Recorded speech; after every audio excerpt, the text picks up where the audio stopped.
now I'm almost out of Virginia. I have like 2 days left until I'm actually out of the state. But Virginia doesn't let you get out, at least on the northbound route, easily. So I am today doing what they call the roller coaster. I'm gonna put the elevation map on the screen right now. And this might be one of those things that's like overblown and super hyped up that everybody likes to just kind of talk about, and you know, to freak people out. But what I'm gonna expect today is a whole lot of what they call PUDs, P-U-D, pointless ups and downs. That's why they call it the roller coaster.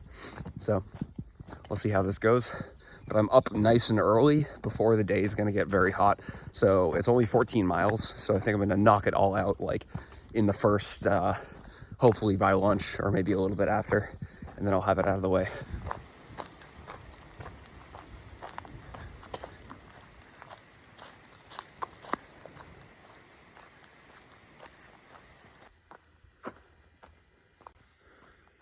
Roller coaster. All right, let's do it.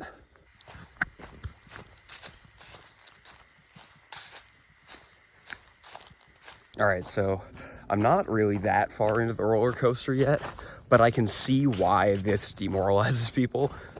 Because in addition to the pointless ups and downs, every time you think you're up at a summit, it's a false summit, right? So like false summits are like, let's say you're hiking and hiking and hiking, you're going uphill and you're huffing and puffing, and it's been really tough climb, but then all of a sudden the path kind of like dips down and goes flat for a little while, and you're like, oh great, I'm at the top, and then 100 steps later it keeps climbing. That's a false summit. And even on just the short time that I've been on the roller coaster, there have been like 6 of those. So yeah, I could see that this is gonna be a tough spot for most people. Now, that having been said, the actual like gradients of the trail, you could take this trail, and if you didn't call it the roller coaster, you could put it anywhere in North Carolina or Tennessee or Georgia, and it would be an easier trail to hike in those states. So maybe it's like a relative thing, but yeah. I got a feeling this is going to be kind of like an overhyped thing, but we'll see. I might be eating my words later. Well, we're going to find out.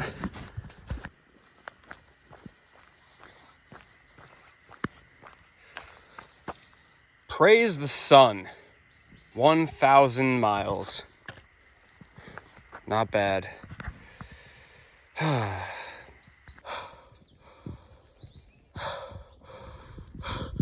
West Virginia. I made it out of Virginia. My through hike may fail, but it will not fail in Virginia. Oh my God. Wow. Let's keep going.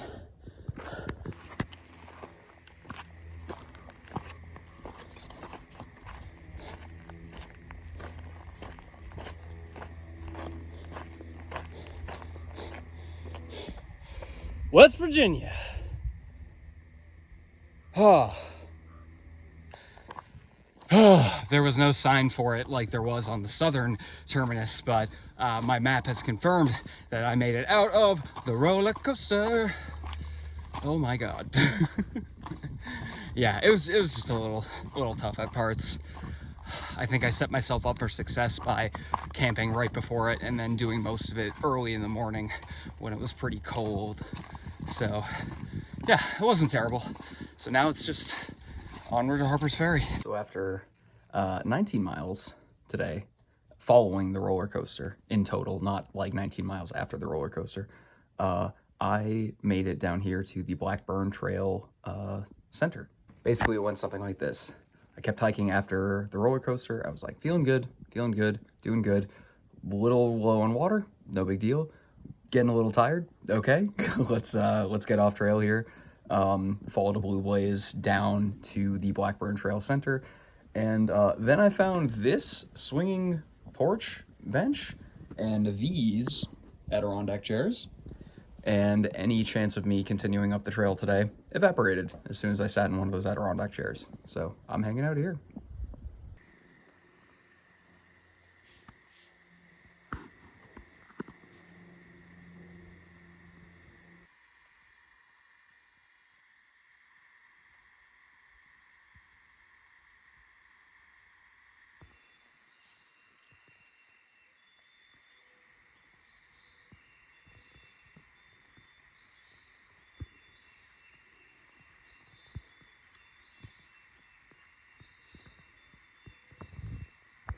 It is morning after I crossed from Virginia into West Virginia, and I am on the nice glidey path down into Harper's Ferry, which is what people call the halfway point of the Appalachian Trail. Technically, it's not really the halfway point. It's really a little bit before the halfway point, but like at 2,200 miles, who's counting? It's a nice, easy walk down into Harper's Ferry, and I've just been kind of like reflecting on everything that I experienced in Virginia. And I mean, when you walk into Virginia, you're greeted with the only state in the map pack that has 2 maps for how big it is. It splits it in half. Every other state is either within its own map pack or there are several states packaged into one. Virginia has 2. And that speaks to the scale of just the epic journey you're crossing into when you get down into Damascus. I cleared that in a month, and in that month, I mean, I hiked with people, I hiked by myself, I met really amazing people, and then we kind of diverged because of our hiking paces. I did the Triple Crown, the Virginia Triple Crown in one day. I went into a whole bunch of trail towns that were all amazing. Marion sticks out, Daleville, Parisburg. I met incredible people, and I saw incredible things, and I hit some very high highs, and I think I hit some very low lows too. I don't know if it was obvious from the video. From Daleville to Waynesboro, at a certain point, I just kind of stopped taking video because I was just so, I was in such despair. It was kind of the same stretch of woods every single day for like a week, and it was really tough hiking, and it was kind of getting my spirits down. And then when I got into Waynesboro, I kind of had a reset, went up into Shenandoah, and then it was just, amazing from there on out, and that kind of set me back up. But I don't know, it's like a whole era of your life, It's like you'll live more life in a month hiking through Virginia than maybe like some other periods of your life that last, months or maybe years. And I'm very thankful for it. And I'm thankful that I'm about to hit the halfway point.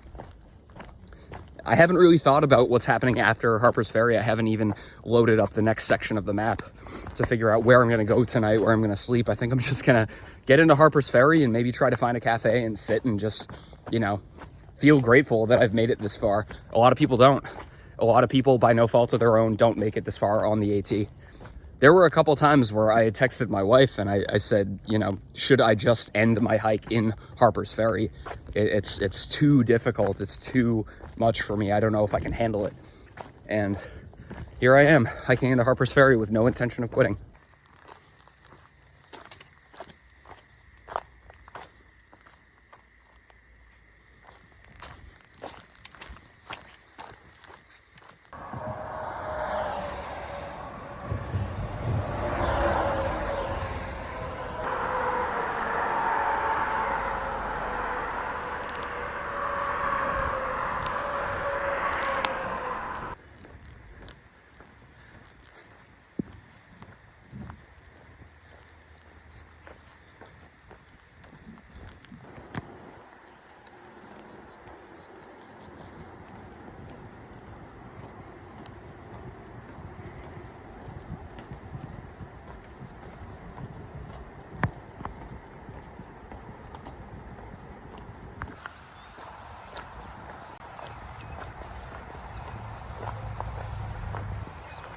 Like I said before, the AT is the AT, whether you are walking through the Smokies or Shenandoah or summiting Katahdin or walking through people's backyards in Maryland.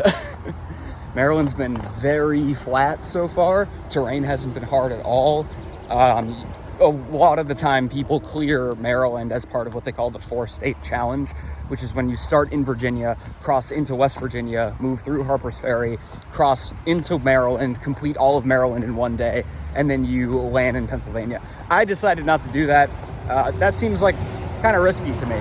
But in any case, I'm walking through, I got sunscreen all over the place. In any case, walking through Maryland has been a joy.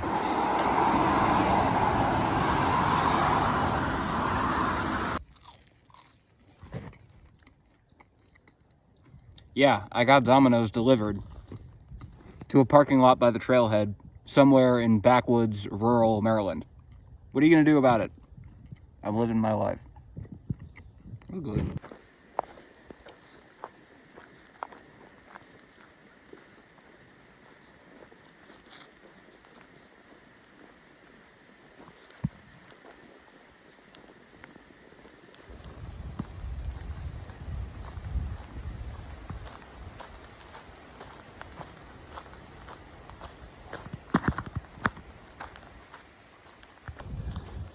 It's a beautiful, cool morning, and I've gotten up pretty early and I'm out hiking even before 7 a.m., which I love doing. But there's kind of a reason I'm doing that, is because there is a gigantic rainstorm coming through, and I've got 10 miles to go before the first shelter where I could hunker down and wait out the storm. So I gotta get a move on. But the rainstorm comes through in the afternoon, at least it said on the weather report. So that means I have, 7, 8, 9, 10, maybe like 4.5 hours, like 5 hours basically, to get to the shelter, which is 10 miles away. So I know I hike faster than 2 miles an hour, so I should be fine. Penn Mar Park is a wonderful little park, but it is way too early in the season still. So it's a ghost town and the bathrooms are closed and the water is off. But I mean, I think I'll still sit on this swing though. Sounds fun.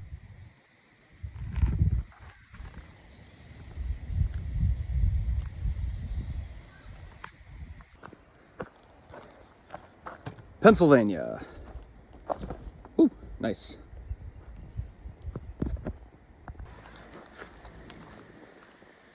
The Tumbling Run Shelter, or should I say shelters, you know you're in the Potomac Appalachian Trail Club region when they leave flowers on the tables. Check it out. Gravel, little pavilion here, 2 shelters, a clothing line to dry your clothes out. Let's get a better view of that. Clothing line to dry your clothes out. This is really nice. Cool.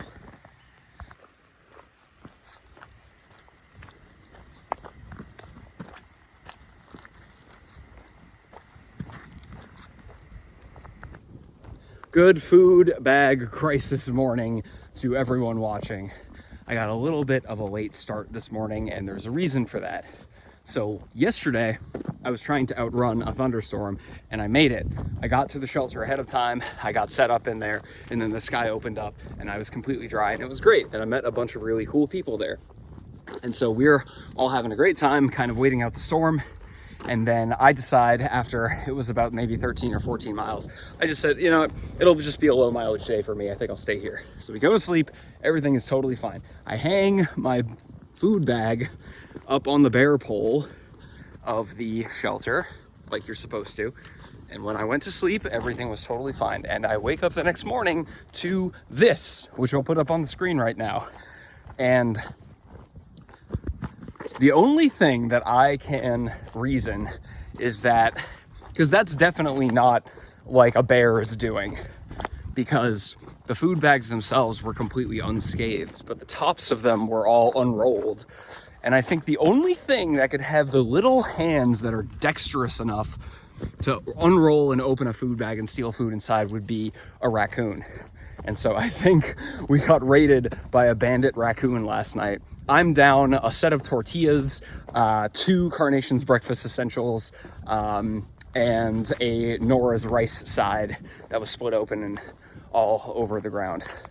So, is this a crisis? No, not exactly. I have enough food to get wherever I need to go, to Boiling Springs, which is in, I think, 2 days from here.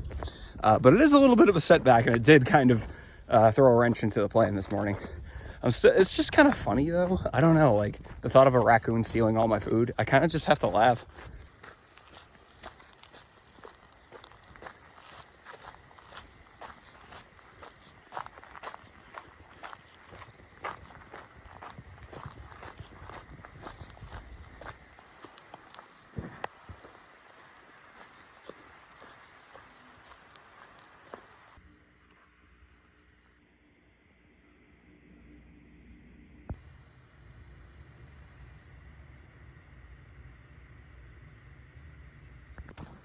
Well, I am at the Pine Grove Furnace General Store, and I'm leaving it right now.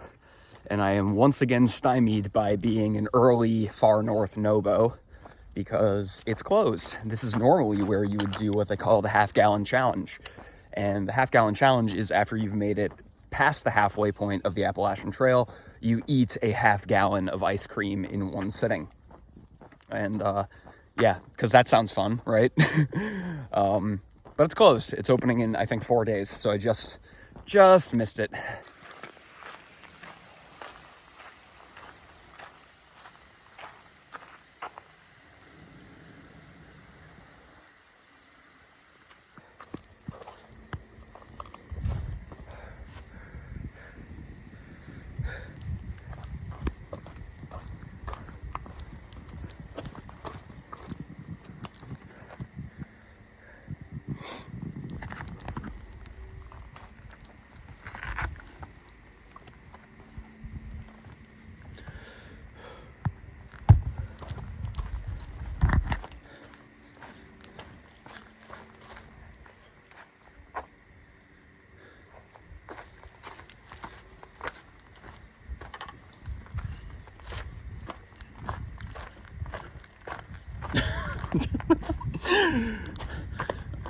Yeah? Okay. That was kind of fun.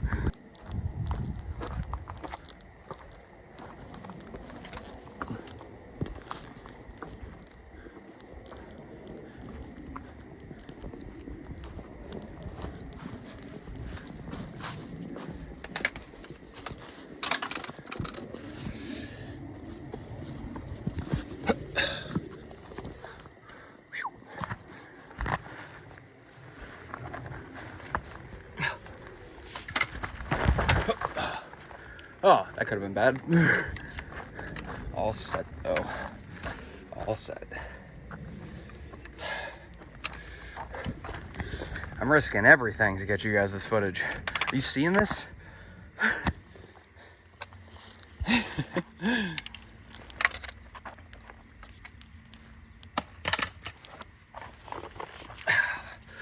Ooh.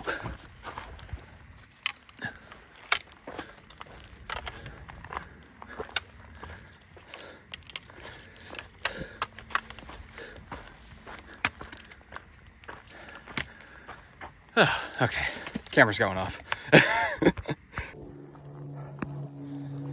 The last, I don't know, 90 to 100 miles from West Virginia to Maryland into Pennsylvania were flat, climb now and then, just easy strolling, and then Pennsylvania turned into rocky up and down in like the span of a mile.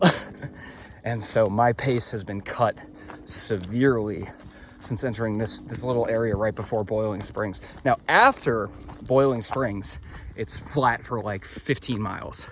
But this little area right here is like almost like a mini roller coaster. I was starting to get a little frustrated, but then I'm kind of like, you know, not every mile is made equal. And if my pace has to be cut because I'm going over rocks and I'm scrambling, some of those scrambles were fun too. But if my pace has to be cut, that's okay. I'm gonna make it into Boiling Springs tonight. It's only maybe 5 more miles. Those 5 miles are rocky ups and downs, but that's okay, you know? That's part of the journey. You gotta AWWA. Appreciate where we are. I'm past the halfway point at this point. And that is cause to celebrate even in the face of these crazy rocky ups and downs. I'm gonna get into Boiling Springs, rest up, and then I have to push over the next 4 days. Why? Because my wife is driving down. She's picking me up in Port Clinton, and we're driving into Harrisburg and spending a whole weekend. I'm going to 00 over the weekend, and I'm spending it with my wife. And I haven't seen her in 8 weeks, and I'm extremely excited. But I gotta do big miles to get to that point.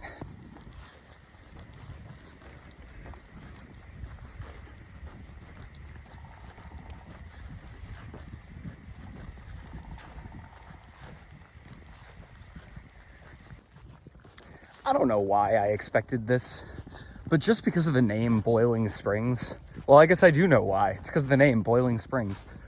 I just like, I know it doesn't make any sense, but I imagine like an old west town in the middle of the desert with like cactuses and like tumbleweeds rolling by, and like somebody in a saloon going like, "Welcome to Boiling Springs." But like, no, it's Pennsylvania. It looks like every other kind of, you know, Northeast trail town. I don't know. I guess I'm just weird.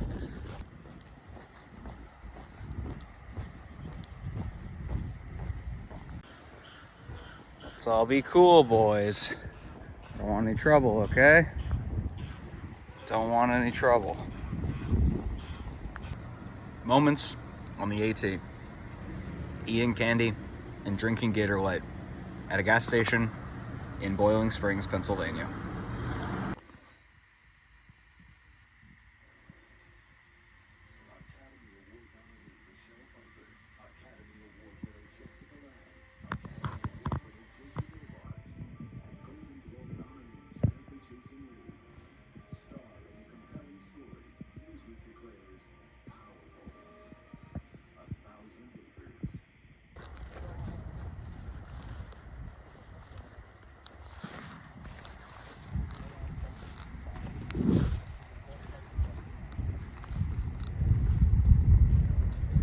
Oh no. It's the beginning of the end. These darn tough socks actually are as old as my first thru hike attempt. And I've worn them ever since, and look at that. Oh, well.